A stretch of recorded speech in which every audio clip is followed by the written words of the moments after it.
여러분 왕의 교훈 15번째 시간, 이제 마지막 시간인데요. 지금까지 함께 달려오시느라고 수고 많으셨어요. 옆에 분들과 한번 같이 인사하시죠. 수고하셨습니다. 한번 인사하겠습니다. 수고하셨습니다. 예, 여러분 제일 수고한 건 전 거 아시죠? 네, 15주 잘 달려왔습니다. 감사하고요. 마무리할 때 한번 결산해야 될 것 같아서 1부 때는 그냥 했는데 2부 때는 여러분 시험지를 주보에 꽂아서 나눠드렸거든요. 혹시 주보에 있는 분들 계신지 모르겠습니다. 한번 15번의 시간을 한번 리뷰하려고 하는데요. 없는 분들 괜찮습니다. 그동안 있었던 왕의 교훈 시리즈 주제를 한번 살피는 건데, 첫 번째 시간은 저희가 르호보암을 나누었어요. 기억나십니까? 무엇을 구하지 않는 것이 악이다. 뭐지요? 예, 여호와를 구하지 않는 것이 악이다. 말씀 나누었었습니다. 두 번째 왕은 아비야였어요. 영적인 무엇을 회복하여 승리하라. 영적인 자존감을 회복하여 승리하라 말씀드렸습니다. 아사 왕은 뭐라고 나누었지요? 문안의 때에도 하나님을 기억하라. 그래서 아사가 문안의 때에 하나님을 잊음으로 인생에 큰 공경이 찾아왔을 때 결국 다른 것 구하는 모습 우리가 함께 살폈습니다. 네 번째 시간은 여호사밧 왕을 함께 나누었어요. 신앙이 내 삶의 전체에서 작동케 하라. 예, 여러분, 이 여호사밧이 누구 친구입니까? 아합의 친구지요. 그래서 친구를 사귀고 교제하는 거에 대해서만큼은 신앙적으로 하지 못했던 여호사밧의 인생을 함께 나누었습니다. 다섯 번째 시간에 여호람과 아하시아를 함께 살폈는데요. 무엇이지요? 가정이 바로서야 승리할 수 있습니다. 그래서 어머니의 자리, 아내의 자리가 가정의 자리인데 이 가정이 잘 세워지는 게 중요하다라고 말씀을 드렸어요. 여섯 번째 시간 요아스 나누었는데 과로를 넘어 뭐지요? 사람을 넘어 하나님의 인정을 사모하라라고 말씀을 드렸습니다. 여호야다에게 인정받기 원했던, 그래서 저가 죽고 나서는 하나님 보시기에 악한 행동을 했던 요아스를 함께 살폈어요. 일곱 번째 시간에는 아마샤 나눴습니다. 주님 도를 넘어 뭐라고요? 주님만을 붙잡으라. 예, 우시야 끝까지 주님께 뭐로 반응하라? 겸손으로 반응하라. 이렇게 함께 나누었습니다. 평생을 주님 앞에 살아왔지만 마지막 시간 교만으로 반응함으로 무너졌던 저의 인생을 함께 살폈지요. 아홉 번째 시간은 요담을 살피면서 살아계신 누구 앞에서? 살아계신 하나님 앞에서 인생을 경영하라고 말씀을 드렸습니다. 우시야의 죽음이 두 명의 인생에게 살아계신 하나님을 각인시켰는데 그게 누구예요? 하나가 요담이고요. 또 한 사람이 이사야입니다. 우시야의 죽음이 이 두 사람에게 하나님이 정말로 살아계시다는 것을 분명히 증거했습니다. 그리고 이 두 사람이 요담은 하나님을 온전히 경외하는 인생으로, 이사야는 저의 인생 마지막까지 사명의 인생을 걸어가는 것으로 반응했던 것 우리가 확인할 수 있습니다. 그런가 하면 열 번째 시간은 아하스였어요. 뭐지요? 돌이킬 줄 아는 지혜를 구하라. 예, 여러분, 하나님께서 사인해 오실 때, 우리 인생을 두드려 오실 때에 돌이킬 줄 아는 지혜가 필요하다고 말씀을 드렸습니다. 히스기야 두 번에 나누어 살폈는데 첫 번째 시간은 진짜 중요한 것을 먼저 하라 말씀드렸어요. 여러분, 이것이 당연한 것 같지만 실은 우리의 삶을 돌아보면 중요함에도 불구하고 뒤로 밀리는 일들이 있습니다. 중요함에도 불구하고 나중으로 미루는 일들이 있습니다. 그러면 안 된다는 거예요. 두 번째 시간은 은혜의 무엇을요? 목적을 분명히 하라고 말씀을 드렸습니다. 이 목적을 상실한 은혜는 독이 될 수 있다고 말씀드렸어요. 13번째 시간 므낫세와 아몬을 살피면서 하나님 안에서 늦은 뭐뭐는 없다, 회개는 없다라고 말씀을 드렸습니다. 여러분, 늦은 회개는 없습니다. 주님이 그 늦은 회개도 받으시고 역사하신다라고 말씀을 드렸지요. 그리고 요 전 시간 요시야를 살피면서 과로 뭐지요? 이미 나에게 두신 은혜를 발견하라고 말씀을 드렸습니다. 하나님의 은혜는 스페셜한 것이 아니라 커먼한 걸 수 있다는 말씀을 드렸어요. 일상에서 그분을 누리고 그분을 경험하는 것, 내 삶에서 이벤트가 아니라 꾸준함으로 주님을 바라보는 게 중요하다는 말씀을 드렸습니다. 그리고 오늘 15번째 시간으로 이후의 왕들, 나머지 왕들을 살피면서 우리 인생의 무엇을 따르라? 진짜 왕을 따르라. 이 제목을 함께 하나님 말씀을 나누려고 합니다. 수많은 왕들이 지나가고 이제 남은 왕들을 살피는데, 여러분 이 왕들에 대한 말씀을 준비하면서 실은 이들에게 좀 미안한 마음이 있었어요. 왜 미안했을까요? 그동안 왕들을 한 명씩 다루었는데 나머지 왕들을 제가 남은 왕들 이렇게 하니까 마치 죄송합니다 표현이 떨거지 같은 느낌이 있는 거잖아요. 요시야 뒤에 있는 왕이 4명이나 있는데 이 넷을 그냥 다 뭉땡이로 묶어서 다루려고 하니까 실은 미안한 마음이 있는 거죠. 하지만 여러분 성경을 보시면 성경의 관심은요, 요시야 이후에 그 왕들이 무엇을 행했는가 보다 이 4명의 왕들이 통치하는 시간들 속에서 남유다가 어떻게 망하고 있는지에 관심이 있는 것을 확인할 수 있습니다. 그렇기 때문에 한 왕의 행적을 살피는 것보다 이들을 묶어서 남유다의 마지막 시간을 살피는 게 보다 바람직하다는 생각이 있어서 우리 함께 이렇게 말씀을 나누려고 합니다. 여러분 지난주에 살폈던 요시야 기억나세요? 제가 어려운 상황에서 왕이 됐음에도 불구하고 성전을 보수하고 예배를 세우고 하나님 신실하게 섬기는 것을 통하여서 큰 은혜를 누렸다라고 말씀을 드렸습니다. 정말 신실한 왕이었고 남유다의 모든 왕들 중에 가장 평가받을 만한 왕으로 불리우고 있습니다. 저희만 그런 것이 아니라 실제로 그 시대를 살았던 동시대 백성들에게도 요시야는 그런 왕으로 추앙을 받았습니다. 그래서 수많은 사람들이 저를 메시아가 아닐까 생각했어요. 요시야의 모습을 보면서 그가 메시아일지도 모르겠다는 생각을 한 거지요. 하지만 여러분 이 요시야는 그의 인생의 마지막 부분에서 하나님께 묻지 않고 전쟁에 나가고 엉뚱한 전쟁에 휘말리는 것을 통하여서 그 당시 최강대국이 남쪽엔 애굽이 있었고요. 북쪽엔 바벨론이 있었거든요. 이 두 나라가 전쟁을 벌려요. 건곤일척의 싸움을 하는 거지요. 한 번에서 세상을 나눠 갖는 싸움을 하는데 그 상황에서 애굽 군대가 올라갈 때 그 군대를 막아서는 일을 요시야가 합니다. 바벨론이 요청한 것도 아니에요. 누가 찌른 것도 아닙니다. 그런데 요시야가 갑자기 군대를 일으켜서 저들을 막아서요. 무기또에서. 그리고 이 전장에서 요시야는 전사하고 맙니다. 허망한 결말을 맞이한 거지요. 그래서 이스라엘 백성들이 많이 슬퍼하고 저를 위해서 애곡했다는 표현이 열왕기하 35장 말미에 나오고 있습니다. 그리고 나서 세워졌던 왕들을 36장이 소개하고 있는데 요시야 이후에 4명의 왕이 소개되거든요. 간단하게 소개해보면 첫 번째 왕은 요시야의 아들이었던 여호와하스였습니다.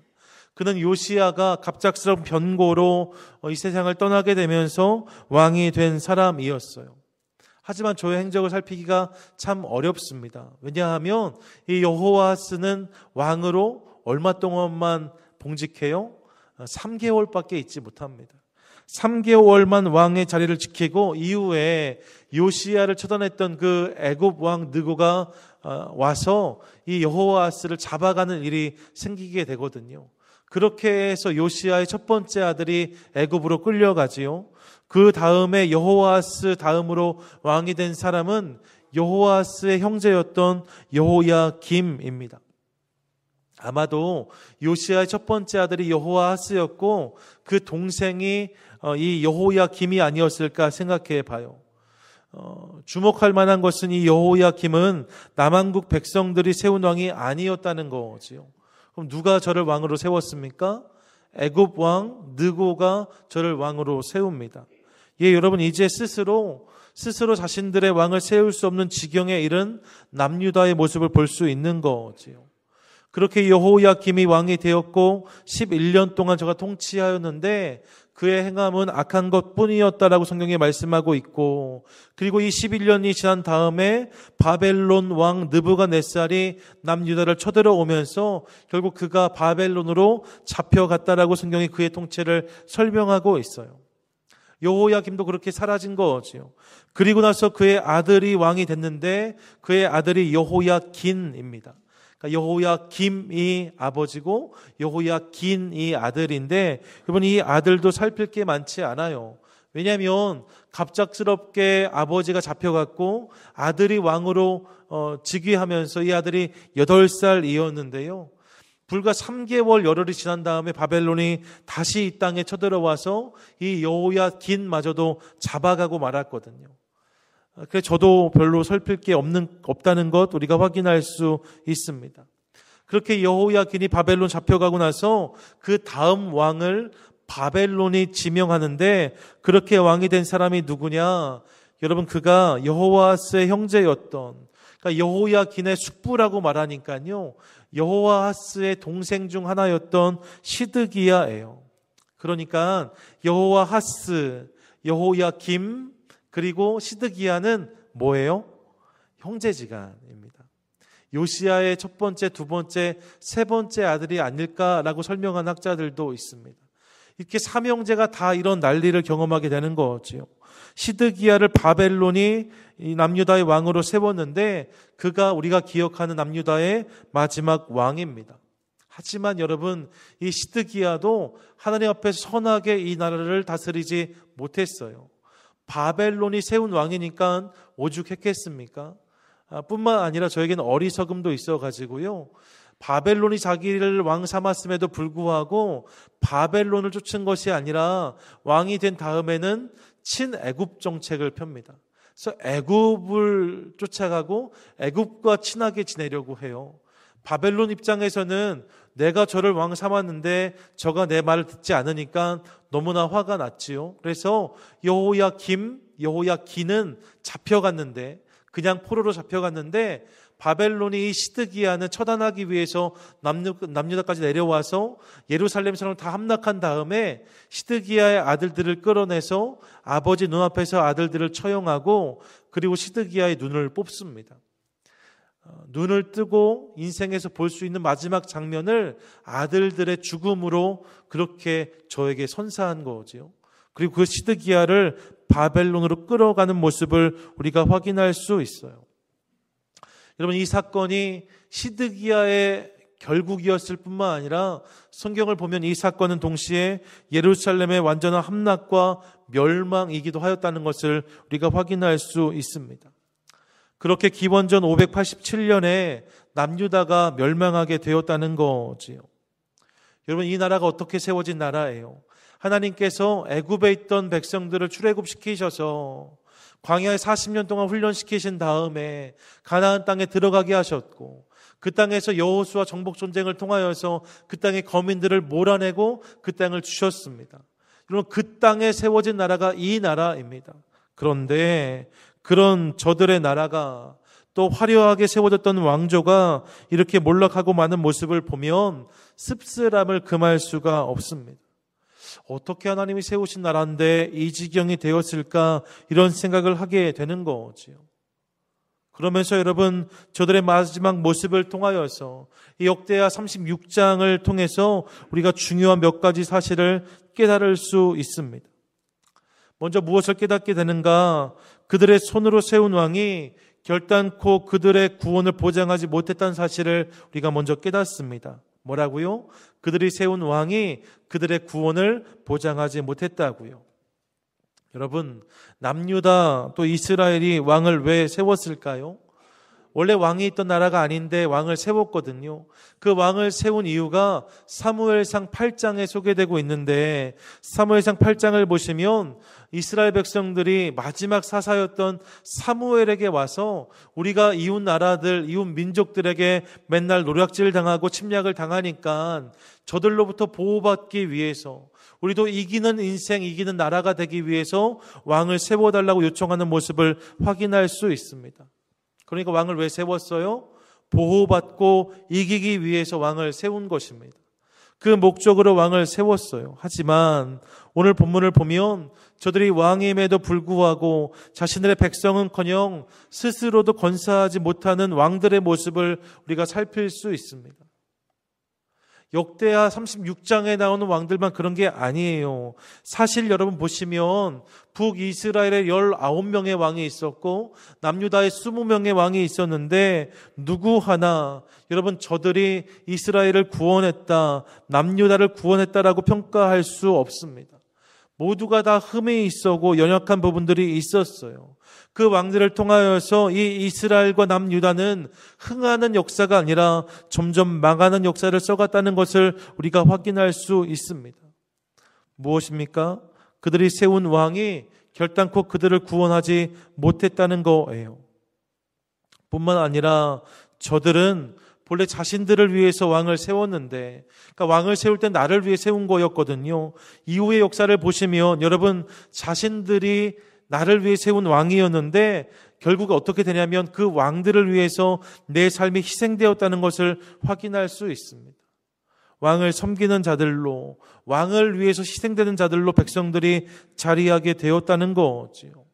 결국 스스로의 손으로 세운 그들의 왕이 이스라엘과 남유다에게 있어서 복이 아니라 화가 되었다는 것을 우리가 확인할 수 있습니다.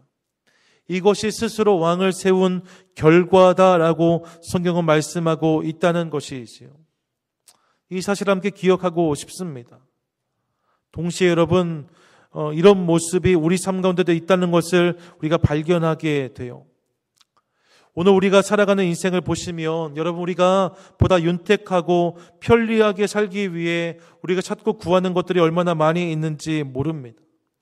그런 것들을 찾다 보니까 그것이 마치 내 인생의 왕인 것처럼 왕노릇하는 경우들도 만날 때가 있어요. 우리 인생에 이런 부분이 있을 수 있다는 거죠. 나를 위해서 세운 왕들이 우리 삶에 자리할 수 있다는 거예요.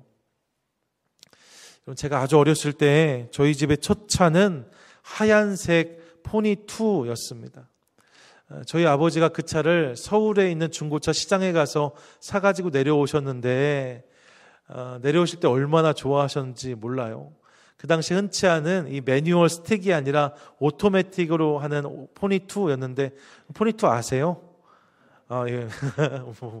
예, 그랬는데요. 여러분, 이 스틱이 다 깨져가지고 중고차니까 석고를 발라가지고 이렇게 핸들 부분을 만들었던 그런 차였습니다. 근데 여러분, 그 차가 오고 나서요, 저희 가족이 얼마나 힘들었는지 몰라요. 왜냐하면 저희 아버지가 그 차를 너무 아끼시는 거예요. 그래서 차만 타면 아버지가 늘 10번 이렇게 하셨어요. 그럼 그게 뭔지 혹시 아세요? 예, 발을 10번 털고 타라는 거예요. 그래서 차문을 열고 발을 밖으로 빼서 신발과 신발을 부딪혀서 10번 소리가 나야지 발을 들여놓을 수 있었습니다. 그렇게 하지 않으면 아주 많이 혼났던 기억이 있습니다. 차를 문을 좀 세게 닫으면 차 부서진다고 하시고, 좀 더러워지면 차 좀 깨끗하게 타라고 아주 심하게 나무라셨던 기억이 저에게 있습니다.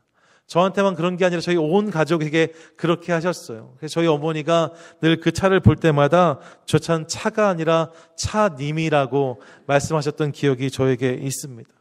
그 차가 저희 집에 와서 왕이 된 거예요. 여러분, 그 차가 저희를 태우고 다니는 게 아니라 저희가 그 차를 모시고 다니는 상황이 된 거지요. 웃으시는데 여러분, 이런 모습이 우리 삶 가운데 얼마든지 있을 수 있다는 것 함께 기억하고 싶습니다. 물론 차는 아니겠지요. 하지만 우리 인생에 이런 왕노릇하는 부분들이 있을 수 있습니다. 어떤 분들에게는 돈이 왕노릇을 해요. 어떤 분들을 보면 건강이 왕노릇을 합니다. 어떤 분들은 친구가, 어떤 분들은 자녀가 왕노릇을 합니다. 어떤 분들은 삶의 쾌락이 저들의 인생의 왕노릇을 하는 것을 볼 때가 있습니다. 어떤 분들은 명예가, 어떤 분들은 알량한 자존심이 왕노릇을 하기도 합니다. 심지어 어떤 분들은요, 개가 그 가정의 왕이에요. 그래서 개가 가면 가고, 개가 안 가면 안 가고, 개 때문에 이 사역은 못하고, 개 때문에 이 예배는 못 참석하고, 이런 분들 만날 때가 있습니다. 요즘 한국에 사는 말 중에 고양이 집사라는 말 들어보셨어요? 고양이를 키우는데 고양이가 너무 귀해서 내가 그 고양이의 집사라는 거예요. 집을 산다는 게 아니고 여러분, 집사라고, 내가 서번트라고요. 스스로를 고양이 집사라고 말하는 사람들이 얼마나 많이 있는지 모릅니다. 그런 세상을 우리가 살고 있어요. 문제는 뭐예요? 그럼 이런 것들을 왕 삼으면 삶의 모든 행동들이 그것을 중심으로 돌아가고 결정되는 것을 본다는 거지요. 그것이 내 인생의 왕노릇을 합니다. 하지만 문제가 있어요. 무엇이 문제입니까? 이런 것들이 항상 우리를 승리케 하지 못한다는 데 문제가 있습니다. 여러분, 구원은 고사하고 이런 것들이 우리 인생의 승리와 성공을 보장하지 못합니다. 그래서 돈이 많음에도 불구하고 실패한 분들을 만날 때가 있고, 건강함에도 불구하고 낙심한 분들을 만날 때가 있고, 친구와 사람들이 주변에 빼곡함에도 불구하고 절망한 인생들을 만날 때가 있는 것을 봅니다. 뭐예요? 이런 왕들은 우리 인생을 건사하지 못한다는 것입니다. 그리고 거기서 우리는 깨닫게 돼요. 뭘요? 우리 손으로 왕 삼은 것들은 결단코 우리 인생을 책임지지 못한다는 사실을 우리가 깨닫게 됩니다. 그러므로 사랑하는 여러분, 헛된 것을 왕 삼는 모습이 우리 가운데 있다면, 내 삶 가운데 헛된 것들이 왕 노릇하고 있는 부분이 있다면 돌이키는 은혜가 저와 여러분 삶 가운데 임하게 되기를 간절히 소망합니다. 더불어 그들이 그렇게 진짜를 붙잡지 못했더니 나중에 벌어진 일이 또 있는데 그것이 무엇인가? 저들이 진짜 왕을 붙잡지 못했더니 원수가 세운 왕들을 섬기는 일들이 저들 가운데 벌어지게 되었다라고 성경은 말씀하고 있습니다. 뭐예요? 참된 왕을 붙잡지 않으면 이런 일들이 생길 수 있다는 거예요. 본문을 보시면 자신들이 세운 왕을 붙잡고 살다가 저들이 경험한 결국은 패배와 실패였습니다. 그런데 여러분, 그게 끝이 아니에요. 이어지는 본문들 보시면 그리고 나서 원수들이 와서 그 땅에 그 백성들의 왕을 세웠다라고 성경은 말씀하고 있습니다. 여호야김 누가 세웠습니까? 애굽의 느고 왕이 세웠습니다. 애굽 왕이 이스라엘의 왕을 세우게 되었다는 거예요. 시드기야 누가 세웠습니까? 바벨론이 세웠습니다. 예, 바벨론 왕이 와서 남유다의 왕을 세우게 되었다는 거지요. 무엇을 알 수 있습니까? 그들이 바른 왕을 붙잡지 않았더니, 진짜 왕을 붙잡고 살지 않았더니 원수들이 세운 왕을 섬겨야 하는 상황으로 그들이 내몰리게 되었다. 이것이 저들의 삶이었다라고 성경은 말씀하고 있는 거지요. 그리고 이를 통해서 우리도 내 인생의 진짜 왕을 붙들지 않으면, 참된 왕을 섬기지 않으면 어느 순간 원수가 와서 내 인생의 왕을 세워놓는 엉뚱한 일들이 벌어질 수 있다는 사실을 깨닫게 됩니다. 오늘 본문의 말씀이 그날 그들의 이야기일 뿐만 아니라 오늘 우리에게도 얼마든지 일어날 수 있는 일이라는 거예요. 여러분, 고든 맥도널드가 쓴 내면 세계의 질서와 영적 성장이라는 책을 보시면 그 책의 두 번째 챕터의 제목이 이래요. 누가 내 시간을 본 사람은 없어요 라고 되어져 있습니다. 내 시간이 누구 시간이에요? 내 시간이잖아요. 근데 여러분, 그 책의 제목이 뭐예요? 누가 내 시간을 본 사람은 없습니까? 라고 묻고 있는 거지요. 무엇을 말합니까? 내가 그 시간의 주인이 되지 못했다는 거예요. 그러면서 참된 왕께 바쳐지지 않은, 내가 주인 되지 못한 시간들이 어디로 흐르는가를 네 가지로 설명하는데요.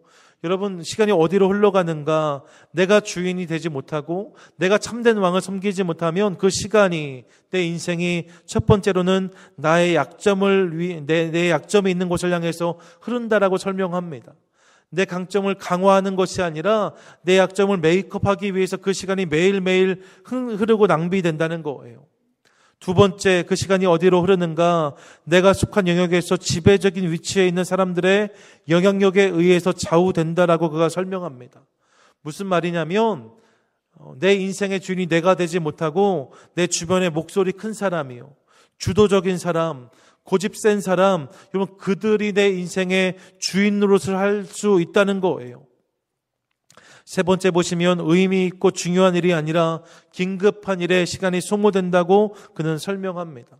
내 시간이 얼마나 귀해요. 그럼 여러분, 이 시간들이 의미 있고 소중한 일에 사용돼야 되는데 그렇게 하지 못하고 내가 주인 되지 않으면 이 시간들이 급한 일들이요, 급하게 여기저기 찾아오는 일들에 다 소모돼 버린다는 거지요. 끝으로 여러분, 내 시간이 내가 주인 되지 못할 때에 나를 위해서가 아니라 다른 사람들의 인정과 박수를 받는 일을 위해 바쳐지게 된다라고 고든 맥도날드는 설명합니다.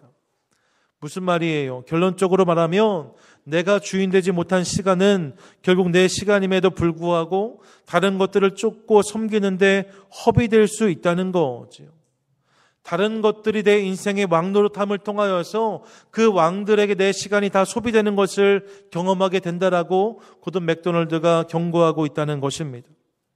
사랑하는 여러분, 여러분의 시간은 안녕하십니까? 여러분의 삶은 좀 어떠세요? 여러분의 삶은 안녕하십니까?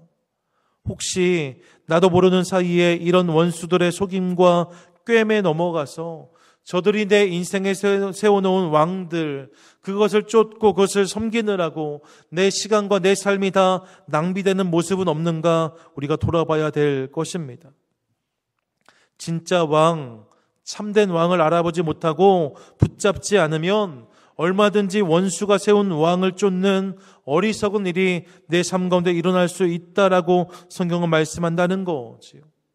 그러므로 매일 깨어서 내 삶과 내 시간이, 내 마음이 지금 어디를 향해 흘러가고 있는지를, 내 인생의 왕은 누구인지를 점검하는 저와 여러분 될 수 있기를 간절히 소망합니다.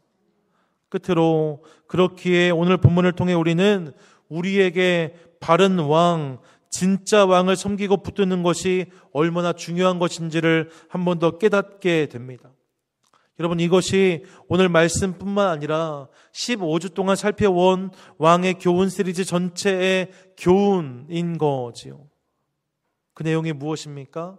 말씀 제목 함께 읽겠습니다. 시작. 우리 인생의 진짜 왕을 섬기라. 예, 따르라. 이렇게 돼 있지요.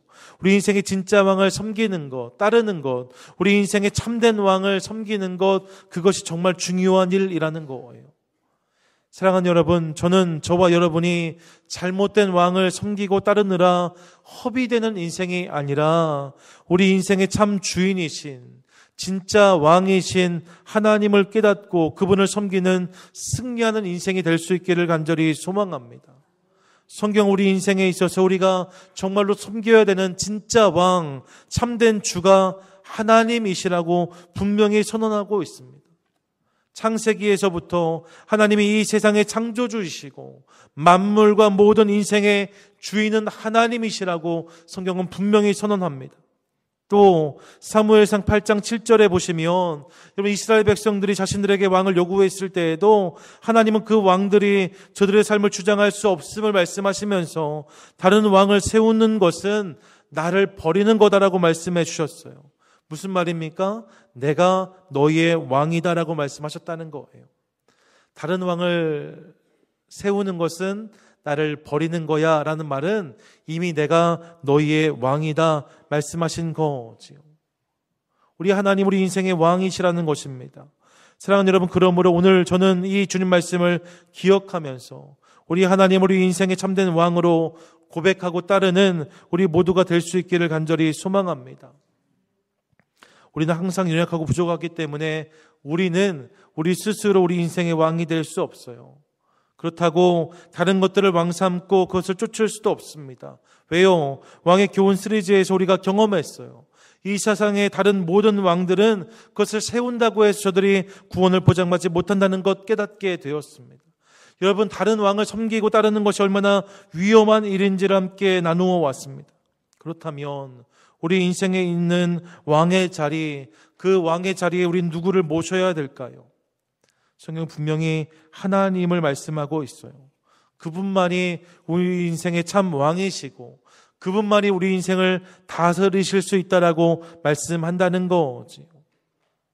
사랑하는 여러분, 이 하나님이 세상 만물을 지으신 하나님이시고 우리 모든 인생의 창조주이시며 죄로 인해 영원히 죽을 수밖에 없는 영혼들을 구원한 주님이신 것을 믿으시기 바랍니다. 그분이 우리 목자시라고 성경은 선언하고 있습니다. 뿐만 아니라 성경을 보시면 그 하나님은 절대로 패하지 않는 왕이다라고 선언하고 그분은 당신의 백성을 외면하지 않는다라고 선포하며 섬기라 말하는 것이 아니라 섬기는 왕이 되어주시고 당신의 백성을 위해서 자신의 생명을 아낌없이 내어주시는 왕이라고 분명히 선언하고 있습니다. 그러므로 오늘 이 시간 우리가 다른 것들을 왕 삼고 다른 것들을 쫓으며 살아왔던 시간들이 있다면 이제 그 모든 것을 내려놓고서 이제 진짜 왕이신 바른 주님이신 그분을 쫓고 그분을 구하는 은혜가 우리 삶 가운데 임하게 되기를 간절히 소망합니다. 마침 이번 주일이 대강절이에요. 이렇게 대강절이 시작되어집니다. 대강절은요, 기다리는 시간이에요. 누굴요? 이 땅에 오신 예수님을 기다리는 시기입니다. 성탄절을 준비하면서 주님 오십시오 고백하는 시간이 바로 이 시간입니다. 이 땅에 왕으로 오신 아기 예수를 소망하는 절기가 대강절이라는 거예요. 그러므로 다른 말로 말하면 대강절은 참된 왕을 기다리는 시기다라고 말씀드릴 수 있습니다. 여러분, 그 참된 왕을 기다리는 절기를 시작하면서 왕의 교훈이 마무리되는 거예요. 그러면서 우리 마음에 새길 수 있는 거죠. 뭘요? 우리 인생에 진짜 왕을 기다려야겠다. 내 인생에 참된 왕이 필요하다. 여러분, 이것을 마음에 새기고 기억하는 저와 여러분 될 수 있기를 간절히 소망합니다. 이 대강절 시간을 함께 나시면서 내 삶에 하나님 아닌 다른 것들, 왕 삼고 있는 모든 것들을 내려놓습니다. 그리고 내 인생의 진짜 왕이신 주님을 기대합니다. 주님을 기다립니다. 하나님, 내 삶에 찾아와 주셔서 우리 가정에, 우리 사업과 직장에, 우리 교회에, 열방에 찾아와 주셔서 우리 가운데 참 왕으로 주님 임재해 주시옵소서. 함께 구하는 저와 여러분 될 수 있기를 간절히 소망합니다. 그렇게 우리 삶에 하나님을 왕으로 인정하고 섬기기 시작할 때에 그분의 다스림과 통치는 내 삶의 사건으로 경험되어지고, 그런 인생 가운데 하나님은 당신의 나라, 하나님 나라, 천국을 허락해 주실 줄로 믿습니다. 여러분, 이것을 기억하시면서 대강절 기도 우리 함께 했으면 좋겠어요. 20일 동안 여러분, 우리 교회의 많은 영역들, 열방의 많은 영역들 함께 기도하시면서 하나님, 이 영역에 하나님이 왕으로 임재해 주십시오. 우리 전도의 모임에도, 우리 소그룹 모임에도, 교회 모든 사역과 부서들 가운데, 함께 드린 예배 가운데, 교회 모든 직분자들과 모든 성도들 가운데 하나님, 사람이 왕으로 타는 것이 아니라 하나님이 왕으로 좌정해 주시옵소서. 우리 조국을 위해서, 미국 땅을 위해서, 우리가 섬기는 선교지들과 열방을 위해서 기도할 때도 하나님, 이 모든 곳의 왕이 하나님이십니다. 주님 임재하시고 다스려 주시옵소서. 함께 구할 수 있기를 소망합니다. 그때 20일 동안에 우리 삶에 다른 것들이 왕됐던 모든 자리들은 다시 하나님으로 채워지게 될 줄로 믿습니다. 바라기는 이 말씀을 이 시간 마음에 새기고 기억하심을 통하여서 진짜 왕 하나님, 예수 그리스도 성령 하나님을 왕 삼고 그분을 의지함으로 그분의 온전한 통치와 다스리심을 경험하는 저와 여러분, 그리고 우리 대강절 되시기를 주님의 이름으로 간절히 축원드립니다. 아멘.